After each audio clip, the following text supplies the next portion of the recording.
Hello दोस्तों, chemistry classes में आप सबका स्वागत है। आज हम आपको बताने वाले हैं ठोस पदार्थों के प्रकार। अगली वीडियो में हमने बताया था ठोस पदार्थों के प्रकार को ही, लेकिन वह प्रकार कैसे थे? बंधों की प्रकृति के आधार पे थे। बंधों की प्रकृति के आधार पर चार प्रकार के ठोसों में बांटा गया था। अब इसमें क्या है, फिर से हम कह रहे हैं ठोस पदार्थों के प्रकार, लेकिन ठोस पदार्थों के मुख्य रूप से दो प्रकार के होते हैं। क्या होते हैं? क्रिस्टलीय ठोस और दूसरा अक्रिस्टलीय ठोस, यानी कि क्रिस्टलाइन सॉलिड और दूसरा एमॉर्फस सॉलिड। दोनों को एक एक टॉपिक यानी कि एक एक हेडिंग से हम समझते हैं काफी विस्तार से। चलिए देखते हैं क्रिस्टलीय ठोस किसे कहते हैं। तो क्रिस्टल ठोसों के घटक कणों की दीर्घ परिसर व्यवस्था होती है। क्रिस्टल यानी कि इस प्रकार के क्रिस्टल सममित, नियमित और ज्यामितीय आकृति प्रदर्शित करते हैं। क्रिस्टल के पृष्ठ यानी कि इस प्रकार के क्रिस्टल के पृष्ठ क्या होते हैं? समतल और समान होते हैं तथा इस प्रकार के ठोसों के गलनांक निश्चित व अस्पष्ट होते हैं। यानी फिर से हम बताते हैं, क्रिस्टल ठोस के घटक कणों की दीर्घ परिसर व्यवस्था होती है। क्रिस्टल निश्चित, नियमित, सममित, ज्यामितीय आकृति के होते हैं और इस प्रकार के ठोस के पृष्ठ क्या होते हैं? समतल और समान होते हैं। अगला, इस प्रकार के ठोस के गलनांक निश्चित व अस्पष्ट होते हैं। चलिए अब इसमें कुछ बातें आई। हमने कहा कि दीर्घ परिसर व्यवस्था होती है, इसको समझते हैं, और निश्चित सममित ज्यामिति होती है, इसको देखते हैं इस पॉइंट को। बाकी तो आप जानते हैं। तो क्या है? दीर्घ परिसर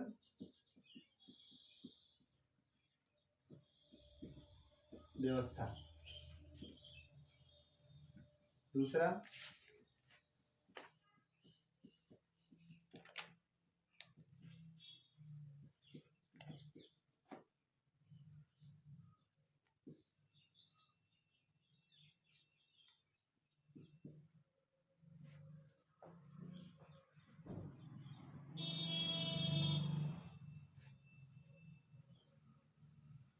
इन दो पॉइंट को समझते हैं, क्योंकि ये कंफ्यूजन आप लोगों के दिमाग में आता होगा कि क्या ये दीर्घ परिसर व्यवस्था किसे कहता है। दीर्घ परिसर व्यवस्था का मतलब, दीर्घ माने क्या होता है? बड़ा होता है। परिसर क्या होता है? अगर मैथ आप पढ़ते होंगे तो मैथ में क्या है? परिसर यानी कि उसको इंग्लिश में कहते हैं रेंज। और रेंज जो होती है वो हमारी एक्स एक्सिस में डिस्टेंस को नाप करके बताता है, यानी एक्स एक्सिस की दूरी बताता है। अर्थात हम कह सकते हैं कि इस पॉइंट पर यानी एक्स एक्सिस पर अगर 1 2 3 4 5 कुछ भी नंबर डिनोट कर दिए और वहां से हम कह दिए कि किसी नंबर का परिसर कितना है? 5, अगर इस लाइन पे दिया है तो यानी कि कहने का मतलब सीधा सीधा कि जो अणुओं की व्यवस्था होगी, जो इनके कणों की व्यवस्था होगी, वो दीर्घ परिसर अर्थात हॉरिजॉन्टल में ज्यादा दूरी कवर करेंगे। उसके बाद क्या कर रहा है? नियमित, सममित, ज्यामितीय आकृति के होते हैं। नियमित, सममित यानी कि नियमित का मतलब लगातार, सममित का मतलब एक समान रूप से, ज्यामिति यानी कि 3D यानी कि किसी आकार का प्रदर्शित करेंगे। एक प्रकार से आकार होगा जिसको हम डिनोट कर सकते हैं कि ये इस प्रकार का आकार है, इस प्रकार का आकार है। तो कहने का मतलब कि कणों की जो व्यवस्था होगी, यानी कि सपोज दैट ये कण है, आगे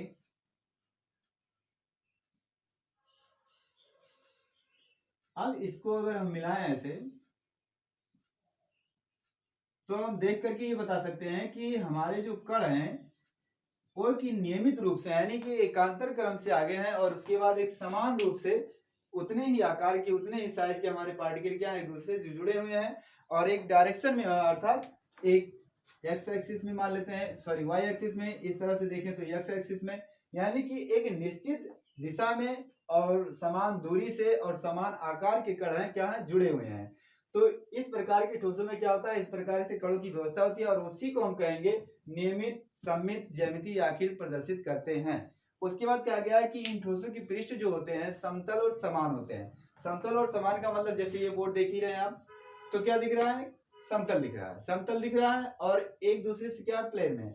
यानी कहने का मतलब कि इस तरह से नहीं करना है कि हमने किसी पार्ट को तोड़ा तो उसके जो पृष्ठ हैं वो ऐसे ऐसे करके दिखाई दें। अर्थात कहने का मतलब कि सपोज दैट ये बड़ा सा पार्ट था, तो इसका पृष्ठ अगर हम देख रहे हैं तो ये भी तो नहीं, ये इस तरह से, तो इस पृष्ठ को हम क्या कहेंगे? समतल नहीं है। लेकिन इस तरह के ठोसों में क्या होता है? पृष्ठ क्या होता है? समतल और समान होता है। चलिए क्लियर हो गया। बाकी इसका गलनांक क्या होता है? निश्चित और स्पष्ट होता है, तो जानते हैं। अगला हम टॉपिक डिस्कस करेंगे अक्रिस्टलीय ठोस। एग्जाम्पल के तौर पे, सॉरी इसमें एग्जाम्पल नहीं दिए, एग्जाम्पल क्या क्या आएगा? एग्जाम्पल में आएगा हीरा, ग्रेफाइट, यानी कार्बन के अपरूप आ जाएंगे। उसके बाद आएगा ठोस अधातुएं,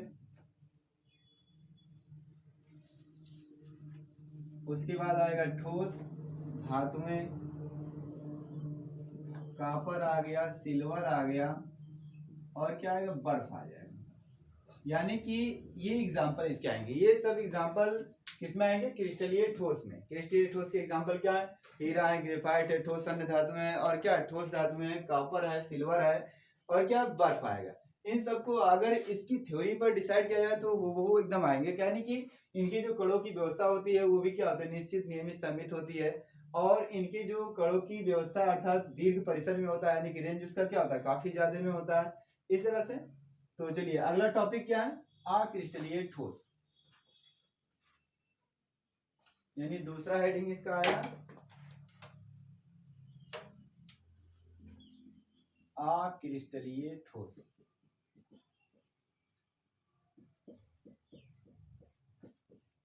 एमॉर्फस सॉलिड।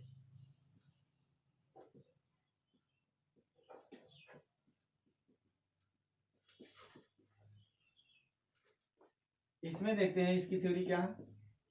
अगर आप लोग क्रिस्टलीय ठोस की थ्योरी ध्यान से सुने होंगे और लिखे होंगे तो हूबहू उसके अपोजिट, यानी कि जस्ट उसका उल्टा, यानी कि जैसे लिखे होंगे क्या कि क्रिस्टल ठोसों के घटक कणों की जो दीर्घ परिसर व्यवस्था होती है, इसमें हम कहेंगे क्या कि अक्रिस्टलीय ठोसों के घटक कणों की लघु परिसर व्यवस्था होती है। यानी कैसे होते हैं, लघु परिसर, उसमें क्या लिखा था हमने, दीर्घ परिसर। आगे फिर क्या लिखा था, क्रिस्टल सममित नियमित ज्यामितीय आकृति प्रदर्शित करते हैं। इसमें कह देंगे हम कि इस प्रकार के ठोस निश्चित नियमित सममित आकृति प्रदर्शित नहीं करते हैं। ये हुई। उसके बाद कहा था उसमें कि उन पृष्ठों के जो पृष्ठ होते हैं, यानी ठोसों के जो पृष्ठ होते हैं वो क्या होते हैं, समतल और समान होते हैं। इसमें हम कहेंगे कि इस प्रकार के ठोसों के पृष्ठ समतल और असमान नहीं होते हैं। यानी कि यूं कह सकते हैं कि समतल और असमान होते हैं, यानी कि समतल नहीं होता है और असमान भी होता है। कहने का मतलब कि इसके पृष्ठ क्या होंगे, एक दूसरे से इस तरह से होंगे। ये कह सकते हैं कि ये समतल है, लेकिन इसमें क्या हो जाएगा, ये इस प्रकार की, तो क्या हो गया, ये समतल नहीं है, असमान भी रहेंगे, एक दूसरे से छोटे बड़े बदलाव करेंगे। अगला उसमें क्या लिखा था कि इसके गलनांक क्या होते हैं, निश्चित और स्पष्ट होते हैं क्रिस्टलीय ठोस में। अब अक्रिस्टलीय ठोस में हम कहेंगे कि इनकी इन ठोसों के गलनांक निश्चित व स्पष्ट नहीं होते हैं। हो गया, चलिए क्लियर। एग्जाम्पल में क्या है, एग्जाम्पल में हमारा आएगा एक प्रकार से कांच, सबसे पहला एग्जाम्पल, उसके बाद रबर, उसके बाद मोम, प्लास्टिक, स्टार्च, ETC। इसकी भी बातों को समझते हैं। इसमें कहा था लघु परिसर व्यवस्था, लघु परिसर व्यवस्था। दूसरा क्या था, सममित ज्यामितीय आकृति नहीं होता है, इसी को समझाते हैं। अब लघु परिसर व्यवस्था यानी कि इस प्रकार के ठोसों का जब आकार निर्धारित होता है, यानी डिसाइड होता है, तो इनकी जो कणों की व्यवस्था होती है वो कम दूरी में, अर्थात क्या होता है, इनका जो रेंज होता है वो बहुत ही कम होता है। अब इसमें यहाँ पे महसूस करके देख ही सकते हैं कहाँ से अगर मतलब जब बनाया जाता है ठंडा करके इसको ठोस किया जाता है तो क्या दिखाया जाता है, एक पतले फिल्म की तरह, अर्थात पर तो इसका जो कोर होता है अर्थात नीचे वाला, यानी कि जैसे बोर्ड का एक साइड में देखे तो इतना पतला, तो ये इनके कणों की जो इतनी दूरी में व्यवस्था है क्या है, काफी छोटी है ना। इतनी दूरी में अगर है तो हम कह सकते हैं क्या है, इनकी कणों की जो व्यवस्था है लघु परिसर है। हो गया। अगला क्या है, इसकी निश्चित सममित आकृति नहीं होती है, यानी कि कहने का मतलब इनके कणों की जो व्यवस्था होती है वो कोई निश्चित नहीं होता है और कोई समान भी नहीं होता है। क्या होता है, छोटे बड़े या समान रूप से। तो कह सकते हैं कि इतना छोटा कण ये यहाँ तक, फिर उसके बाद एक यहाँ हो गया, एक यहाँ हो गया, एक यहाँ, एक यहाँ, यानी इन कणों का जो फिलहाल यूं कह सकते हैं कि एक दूसरे से भिन्न ही है ना। तो उसको कह सकते हैं निश्चित सममित ज्यामितीय आकृति प्रदर्शित नहीं करते हैं। अब इसी तरह अगर जुड़ा हुआ तो इसके प्लेन को भी देख लेते हैं, अर्थात इसके पृष्ठ को देख लेते हैं। ये भी क्या है, सममित यानी समान और समतल नहीं है। हो गया, ठीक। और अगर इसको ना समझ में आए समान और समतल, तो ऐसे एक उठा के यहाँ रबड़ देख लें। रबड़ को अगर आपने काटा होगा कभी एक ब्लेड से, तो जैसे सपोज दैट ये रबड़ है, इसको आप ब्लेड से अगर काट रहे हैं ऐसे ऐसे करके, तो इसका जो पृष्ठ होता है इस तरह से दिखाई देगा, यानी कि कटने के बाद एक पोर्शन थोड़ा सा हल्का हल्का इधर से मतलब खुरदरे टाइप में दिखाई देगा, लगा होगा। तो इसको हम कह सकते हैं इसके पृष्ठ क्या है, समान नहीं आ रहे हैं, अर्थात कणों की व्यवस्था क्या है, सममित निश्चित ज्यामितीय आकृति की नहीं है, इसलिए ये कट रहा है। अगर निश्चित सममित ज्यामितीय आकृति के कण होते तो इनको अगर हम यहाँ से एक डिसाइड मतलब तोड़ना शुरू करते अगर, तो क्या होता है वो सीधे टूट जाए। जैसे अगर कण एक निश्चित दूरी पे बंधे हुए हैं तो अगर हम इस बांड को तोड़ते तो ये बांड उसी सिधाई से टूटता चला जाता है, अर्थात हम कह सकते हैं कि ये क्या है, कणों यहाँ से समझ सकते हैं कि ये कण एक दूसरे से समान दूरी पे है और निश्चित ज्यामिति में है, इसलिए इसके तोड़ने के बाद जो दिख रहा है वो प्लेन पृष्ठ दिख रहा है। लेकिन इसमें क्या हो रहा नहीं दिख रहा है, तो हम कह सकते हैं इस प्रकार की कणों की जो व्यवस्था होती है निश्चित सममित नहीं होती है।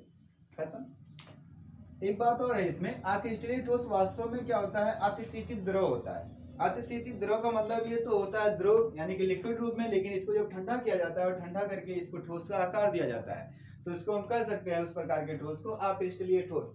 इसलिए कांच को एग्जाम्पल कहाँ रखा जाता है, कंपटीशन में आता है और छोटी क्लास में बताया भी गया होगा कि कांच एक प्रकार का क्या है, अतिशीतित द्रव है। तो चलिए नोट कर लीजिए इसको कि कांच क्या है, अतिशीतित द्रव, क्योंकि कंपटीशन में छोटे मोटे क्या होता है, पॉलिटेक्निक जैसे होता है, उसके बाद क्या है AIRT होता है, उसमें सारी चीजों में पूछ लेता है कभी कभार कि कांच किस प्रकार का पदार्थ है, तो अतिशीतित क्या है, द्रव है। चलिए ये हो गया। अगला हम टॉपिक अब डिस्कस करेंगे क्रिस्टलीय ठोस और क्रिस्टल संरचनाएं। क्या डिस्कस करेंगे, क्रिस्टलीय ठोस और क्रिस्टल संरचनाएं।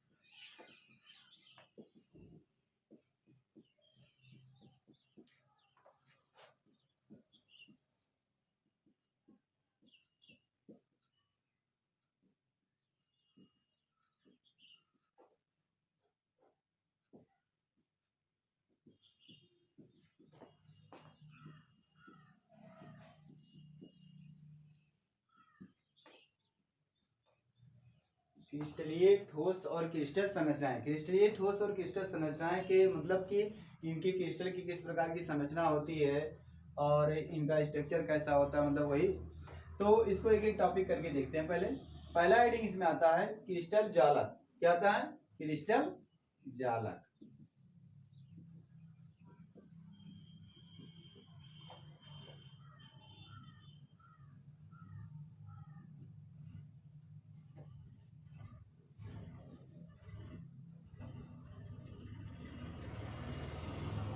Crystal lattice. अब क्रिस्टल जालक को समझते हैं। क्रिस्टल जालक का डिफिनेशन है, ध्यान से सुनिए, बिंदुओं का वह पुनरावर्ती सममित पैटर्न जो कि क्रिस्टल के जालक की यानी कि घटक कणों की व्यवस्था को प्रदर्शित करता है। यानी कहने का मतलब फिर से, बिंदुओं का वह पुनरावर्ती सममित पैटर्न जो क्रिस्टल के घटक कणों की व्यवस्था को प्रदर्शित करता है क्रिस्टल जालक कहलाता है। जैसे कहने का मतलब कि अगर ये मान लेते हैं सपोज दैट क्रिस्टल हमारा है,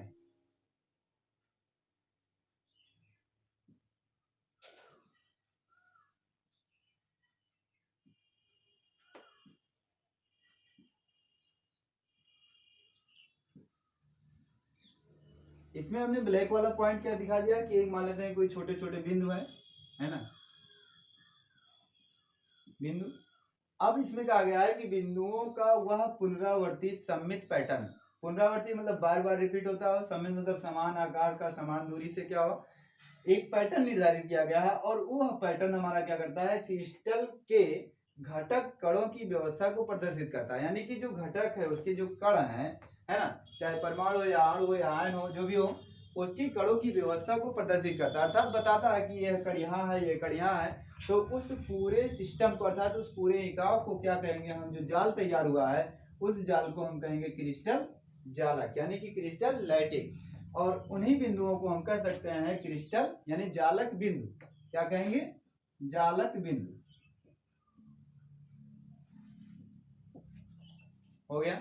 अगला हेडिंग इसमें दूसरा आता है एकक कोशिका या एकक सेल। क्या आएगा? एकक कोशिका या एकक सेल। दूसरा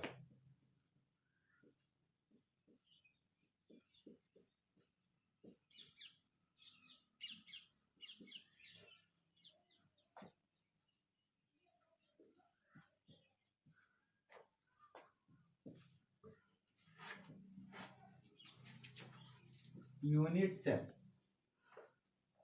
एकक कोशिका या एकक सेल के बारे में देखते हैं। इसका डिफिनेशन होगा कि क्रिस्टल जालक का लघुत्तम अंश, सीधा सीधा एकक कोशिका एकक सेल कहलाता है। ये छोटा सा डिफिनेशन होगा। दूसरी भाषा में इसको समझते हैं, क्रिस्टल जालक का वह लघुत्तम अंश जो पूर्ण जालक के पैटर्न को निर्धारित करता है। फिर से, क्रिस्टल जालक का कि जो क्रिस्टल जालक हमारा है, वह क्रिस्टल जालक में से एक छोटा सा अंश अर्थात एक लघुत्तम अंश जो जिसकी पूर्ण मतलब कि पूर्ण जालक के पैटर्न को निर्धारित करता है, तो उसे हम क्या कहेंगे? एकक कोशिका या एकक सेल कहेंगे। जैसे हम एक ही बना देते हैं फिगर, उसमें समझिए आप।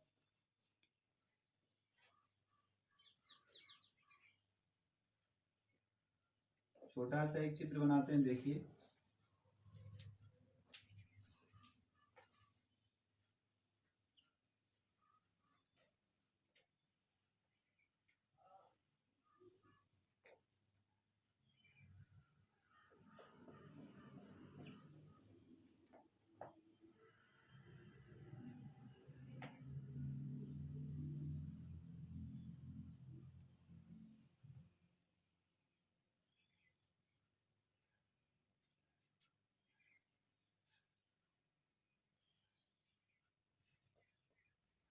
फिर से बनाते हैं बड़ा सा।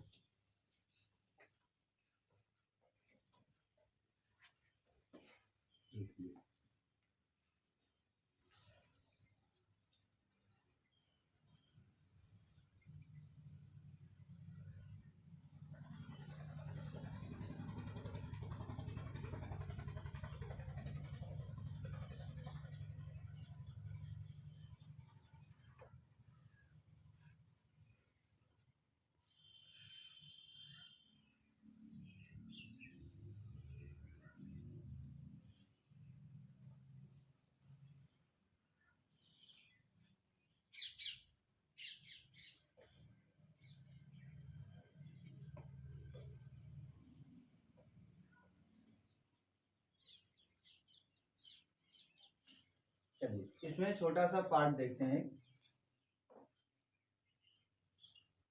सपोज दैट एक छोटा सा घन है,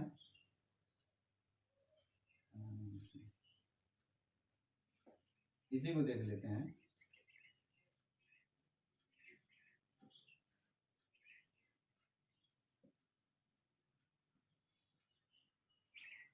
अब इसमें थोड़ा सा महसूस करेंगे कि ऐसा लग रहा है कि ये जो ब्लॉक ढेर सारे, एक छोटा सा क्यूबिक यहाँ, एक छोटा सा यहाँ, एक छोटा सा यहाँ, एक छोटा सा यहाँ, इसमें से एक छोटा सा पार्ट अर्थात एक छोटा सा क्यूबिक